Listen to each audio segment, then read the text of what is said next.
July 24.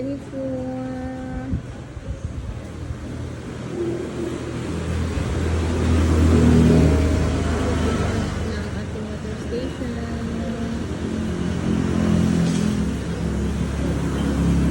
July 24.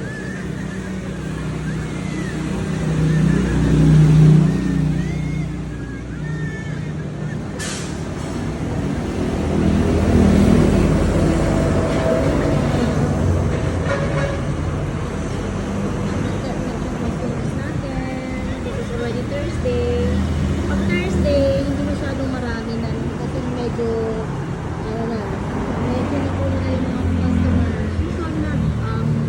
Usual na busy days are Mondays, Tuesdays, Fridays, and Saturdays.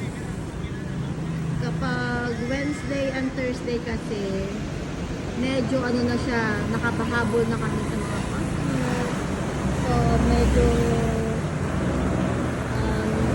hindi na ang mga drivers during these days.